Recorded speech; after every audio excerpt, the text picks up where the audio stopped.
8 more days till Halloween, Halloween, Halloween. 8 more days till Halloween, Silver Shamrock. Don't be scared. Don't be scared at all. Up. There's no Stonehenge coming to get you. What is he talking about? Well, I'll tell you. It's a time for the 31 Days of Halloween, where we are watching a horror movie a day all October long. That's right. These coffee table moments of our conversations of pop culture. Welcome. Yeah, we just finished up the Friday the 13th series. We started off the month with my Shout Scream Factory box set of Friday the 13th movies. We wrapped it up yesterday on Friday the 13th, which I thought was auspicious. Indeed. There is a non-related, non-sequel comedy parody follow-up to that called Saturday the 14th. It was an 80s movie. It was terrible. I'm not going to even look it up. But, okay, let's look it up. Because we like to read from wikis. How are you doing today? It's, it's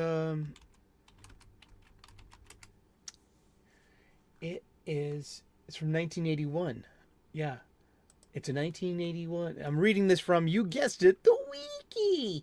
It's Saturday the 14th is a 1981 American comedy horror film starring the real life husband and wife Paula Prentice and Richard Benjamin.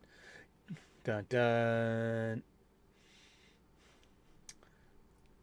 Despite the implication of the film's titles, it is a spoof of classic horror movies from the 1930s and 40s, and not a parody of Friday the 13th, the series, or of slasher movies of that type from the 80s. It was followed up by Saturday the 14th Strikes Back in 1988. I remember this. Yeah. It came out in August of 1981 or November of 1981. You know, it either made $4 million or $2.2 million. Who's counting? But yeah, it was an all-American couple. They inherit an old uncle's estate, and hilarity and ensues. That's the. No, we're not covering that movie. It would be interesting. I just remember it from cable TV, and not laughing like a doofus. I laugh like a doofus. I've been told that. We are covering. We will be getting to Nightmare on Elm Street tomorrow. We're gonna start that up tomorrow, because I believe in theme and tone, and such as last year's 31 Days of Halloween. It was a big theme on vampire movies and with a focus on Dracula. So this year we're having a focus on slasher movies with a focus on a few of the series that began the whole thing. Now there's also another 1974 movie. We did cover the 1974 Toby Hooper's original The Texas Chainsaw Massacre, which I found thought provoking and had themes and layers to unpack. Outside of its brilliant cinematography and its great use of practical effects. For going on next year, will have its 50th anniversary. Also from 1974 is perhaps that's the mother of this would be Black Christmas, and I've never seen this, and it's got some interesting casting as well. A couple of names I've heard of, like Olivia Hussey from Romeo and Juliet, Keir Julia from 2001: A Space Odyssey, and it's about a sorority house full of girls getting phone calls, and then they start dying one by one, kind of thing. So it's a slash. Those are like the first two slasher films in a way. As like the more of these wikis I read, the more and more I see Black Christmas, and it's on my radar, and I think it should be. I'm gonna pick it up. Will we cover it this year? Maybe. Do we have room? can always move stuff around. Seriously. Yeah. And so yeah, we're doing slasher films of the 70s and 80s with a focus on series. We just did the Friday the 13th series. We're going to be covering then we're going to spend some time on Elm Street with Freddy Krueger, one of my favorites, perhaps my favorite of the killers in these movies. This is the trailer for John Carpenter's 1978 Halloween. That was known as The Shape over Michael Myers. Is even so much so it's in two of the credits for Halloween's 1 and 2. And then comes Halloween 3, Season of the Witch. That's what we're talking about today. This is also gonna. I also have a couple of other John Carpenter horror movies we're gonna get to. Yeah, I like John Carpenter movies. He does he does a lot of his own music, and he's a Renaissance man. Like for Halloween 1978. He co-wrote it with his then ex-girlfriend Deborah Hill, so they're part co-creators and producers of they're the creators of Halloween as we know it. Laurie Strode, Michael Myers, Dr. Loomis, the whole shape of things. It spawned a franchise too that consists of 13 films as well as novels, comic books, and a video game and other merchandise. And indeed, yeah, I love stuff like this. It was a 1978 movie. It was filming took place in Southern California in May of 1978. It premiered on October 25th, 1978. Its running time is 91 minutes. Its budget was between $300,000 and $325,000, and its box office was $70 million, making it one of the most successful independent movies ever, of all time. Primarily praised for Carpenter's direction and his film score, the music, many critics credit the film as the first in a long line of slasher films inspired by Alfred Hitchcock's Psycho and Bob Clark's Black Christmas, 1974. It is considered Halloween, by John Carpenter, is considered one of the greatest and most influential horror films ever made. In 2006, it was selected for preservation in the United States National Film Registry by the Library of Congress, being culturally, historically, or aesthetically significant. And I'm not the biggest fan. This is called a matter of taste. And that's kind of what things boil down to as well. It's not that I dislike Burger King, but I'm gonna go across the street and get what I want at McDonald's. I'd rather not have Burger King onion rings, which are always disappointing, or Burger King fries, which aren't quite, McDonald's fries. I can murder a double Whopper with cheese over a Big Mac any day because it is a larger sandwich by volume. But overall, and then comes the apple pie or the working ice cream maker. Where were you going with that? Are we going to McDonald's? I'll have a Big Mac, please, and a sack of 6 cheeseburgers. I'll make that disappear too. Those days are done. My buddy, I would show up at my buddy Aaron's place. We'd be playing video games all night with a bag of 6 McDonald's cheeseburgers. They were from the dollar menu. We call them scarfables. We get 3 apiece. We just inhale them and then start drinking beer and playing video games. Scarfables. Halloween, though. Okay, it wasn't my favorite. I grew up on these movies. I was too young to remember seeing this movie for the first time, but it was always in the background of my cultural literacy, especially growing up in the 70s, the late 70s, when I was a 5-6-year-old child in 1978.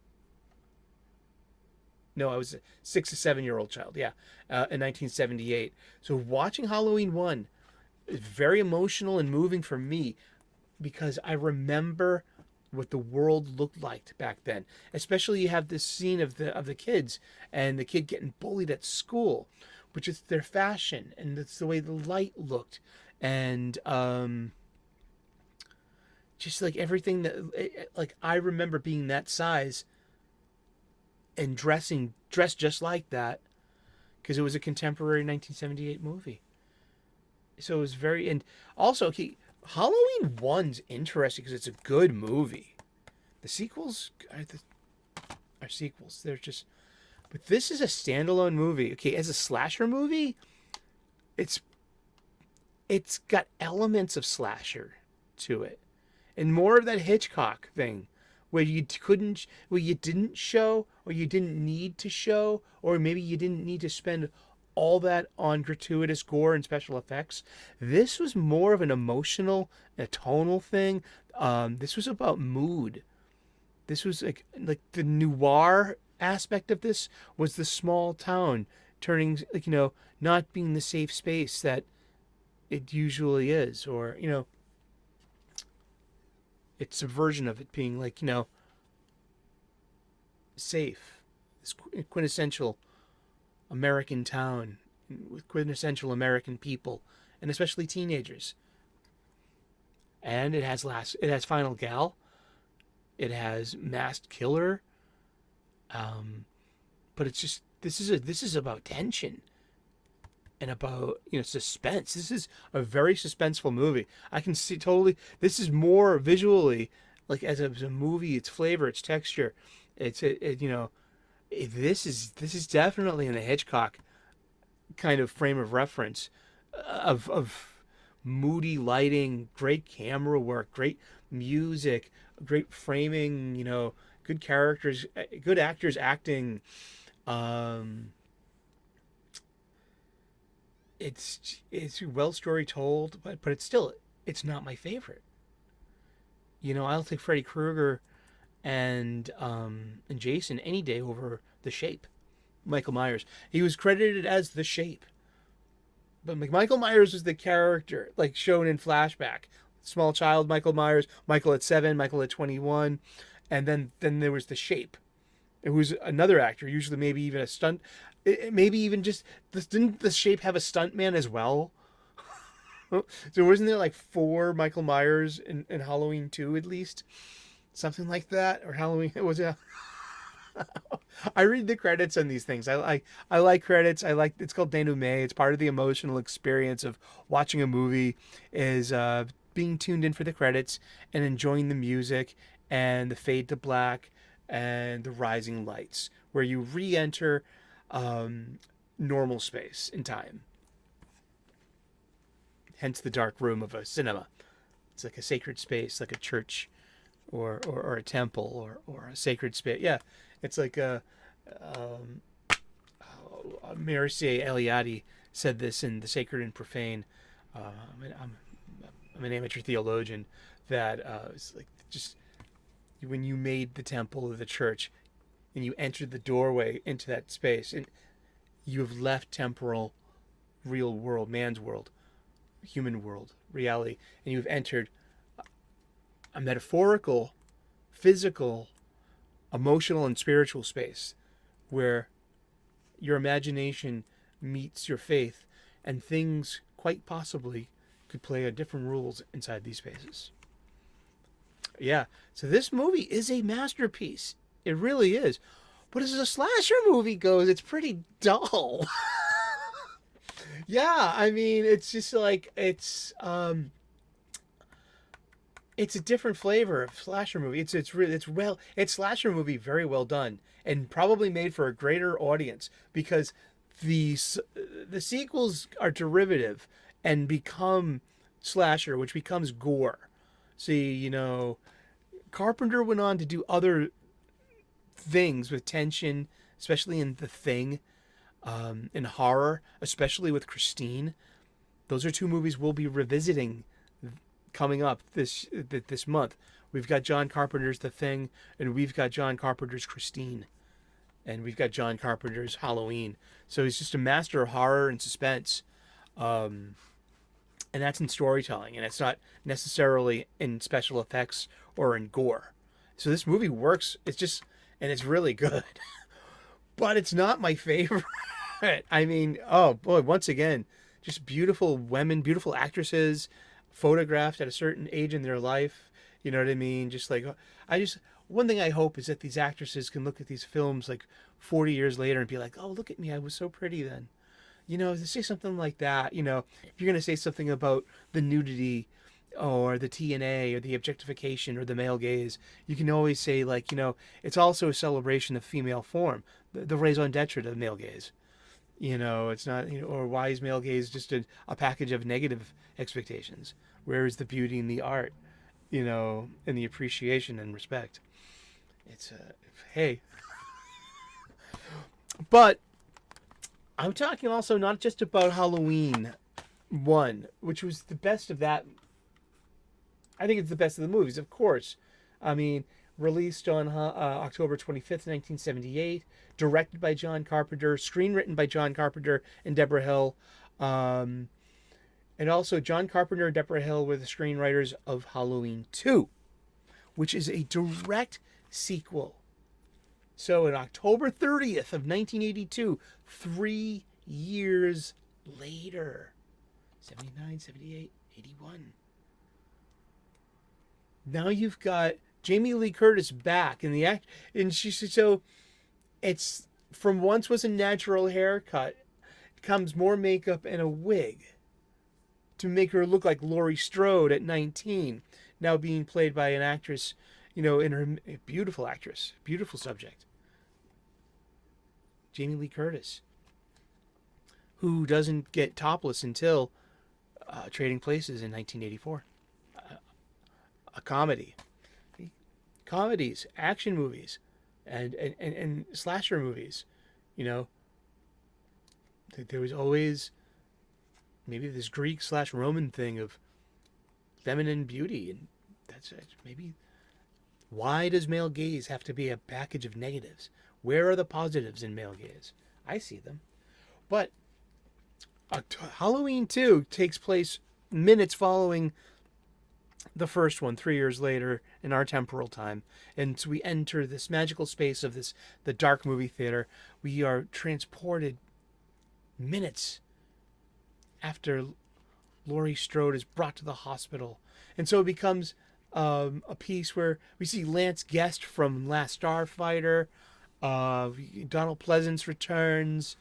And it's a whole new group of people and circumstances for Michael Myers, a.k.a. The Shape, to dispatch people.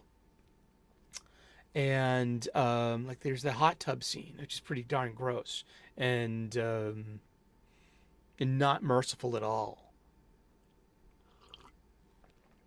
as opposed to like the axe in the head or something like that. Just and then ultimately it closes that story of Michael Myers and Laurie Strode.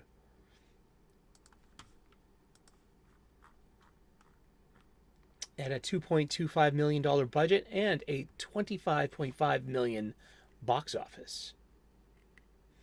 So still, that we would call that a banger. It was 92 minutes, and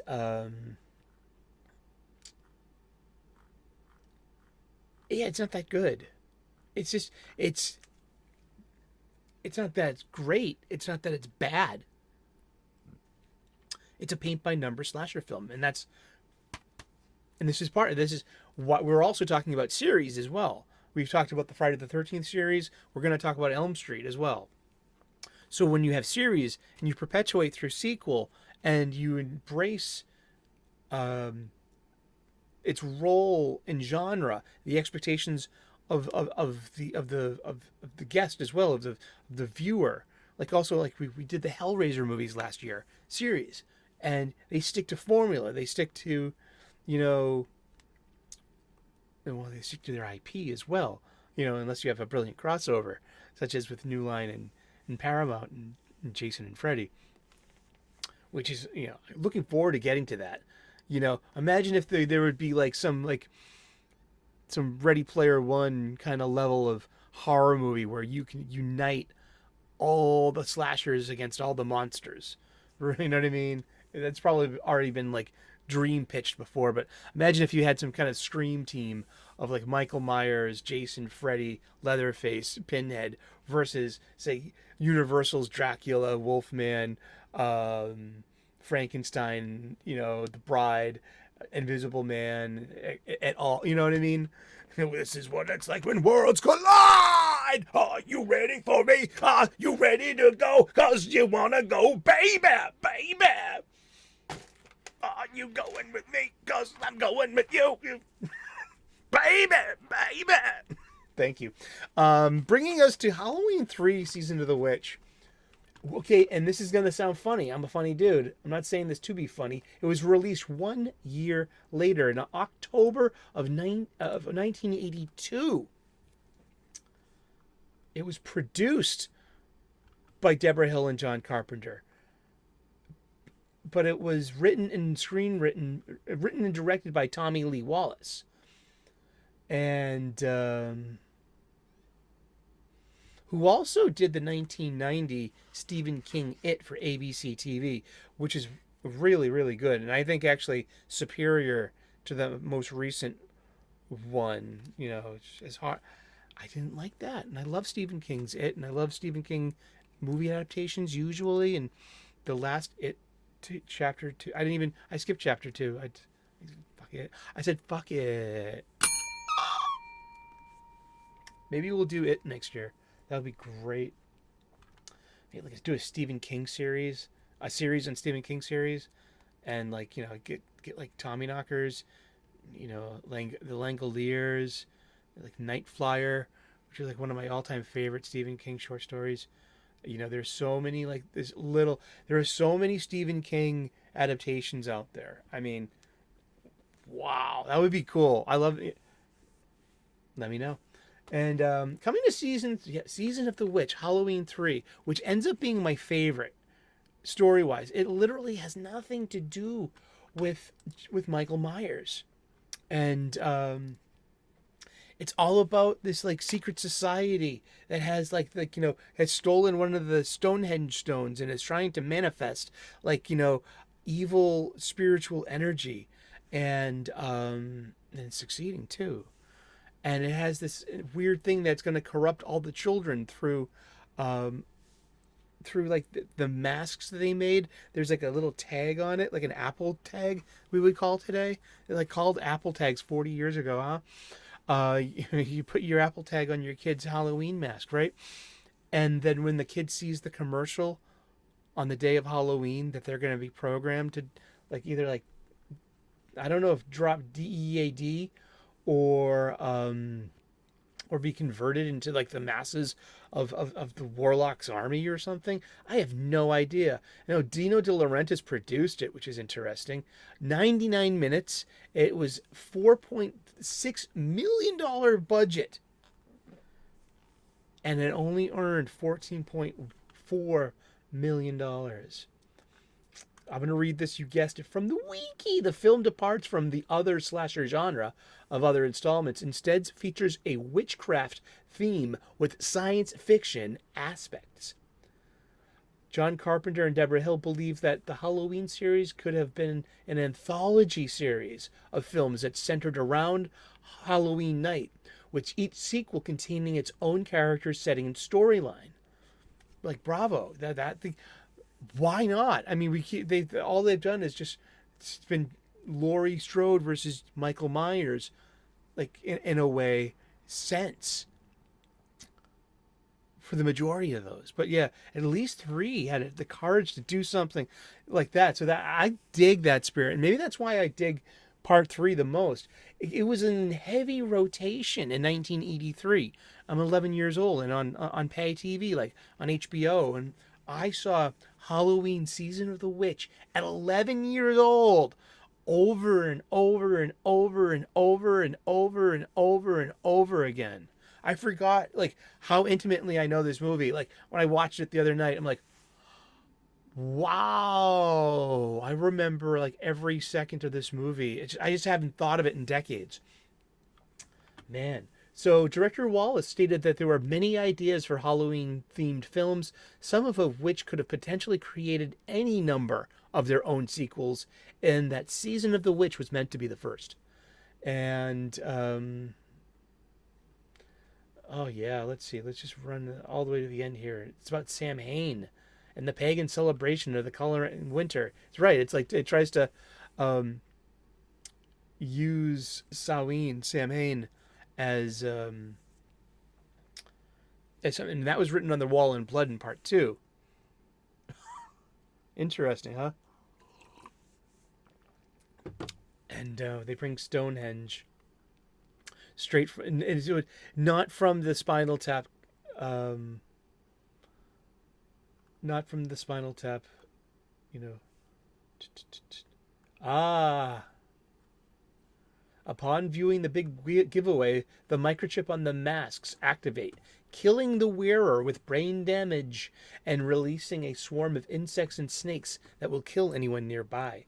Which is great because I see allegory there. Or metaphor. Actually, metaphor, it's literally becoming like a different animal. You're actually metaphor, and you're not using like and as for allegory. Um, you're saying it literally becomes something else, and through that something else is defined, the qualities you're looking to illuminate. Metaphor versus allegory, everybody. Um, yeah, and then you have and then it's got the plot of the Twilight Zone ending.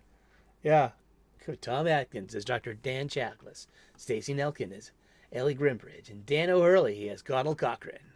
This was just really interesting movie. Just it's story wise, it's got a better story I think than the first two, and yeah, and it makes no sense, and it stands alone in the 13 Halloween movies. Do I return to Halloween? Not really, no. The Return of Michael Myers released on October 21st, 1988. And then a year later, in 1989, comes Halloween 5, The Revenge of Michael Myers. In 1995 comes Halloween, The Curse of Michael Myers, which is like this. So it's like a second trilogy of. I don't even really know.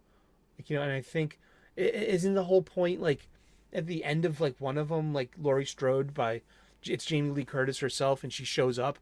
She just, saved the day or something stupid. I have no idea. But then in 1998, for the 20th anniversary, is Halloween H2O 20 years later. Yeah, and so there's Halloween Resurrection in 2002. Then there's the Rob Zombie remake. Rob Zombie being a heavy metal star, and and also a slasher auteur, a director. Oh gosh, the hills. What was it? The Hills Have a Thousand Eyes. And I saw one of those movies. It's harrowing. Rob Zombie did Halloween's 1 and 2 remakes, and then there was another Halloween movie in 2018, and it's a direct sequel to the 1978 film. So then we've been writing on this David Gordon Greer new trilogy thing. There's Halloween Kills in 2021, and then most recently Halloween Ends in October 14th of 2022. Last year. Wow. They did two. So they did Kills and Ends a year apart, 2021 and 2022. They probably got disrupted by the lockdowns. Because, Halloween was in 2018. This new trilogy. Wow. Those are Blumhouse movies? I got a Blumhouse 4-pack just for shits and giggles. It was $10 on DVD. That makes it $2.50 a movie. That's a rental, and it's mine. And I could end up liking any of these. And one of them is a Stephen King adaptation, so we might even have room for that as well. But yeah, I wanted to check out this classic series and one of the great granddaddies of the slasher film genre. Since we are covering slasher films, I thought like we went back and checked out Texas Chainsaw Massacre. We had to have gone back and checked out 1978 John Carpenter's original Halloween. But for me personally, I felt that I really wanted to do the original trilogy, mostly out of fondness for part 3. And it's funny too, because it does boil down to a matter of taste. Michael Myers is just not my cup of tea. But give me a good Freddy any day. Give me Jason. But I mean, The Shape and Leatherface. Give me Pinhead. Give me Xenobites. Heck, I would even entertain watching the reboot that does the gender swap. And in all fairness, in the Telltale, the Hellbound Heart, there was the original description. I read those books too. Big fan of Clive Barker, and thank you so very much. Happy October. We are celebrating this Halloween season with the 31 days of Halloween. We've been spending some time talking about the original Halloween trilogy. And I was a kid.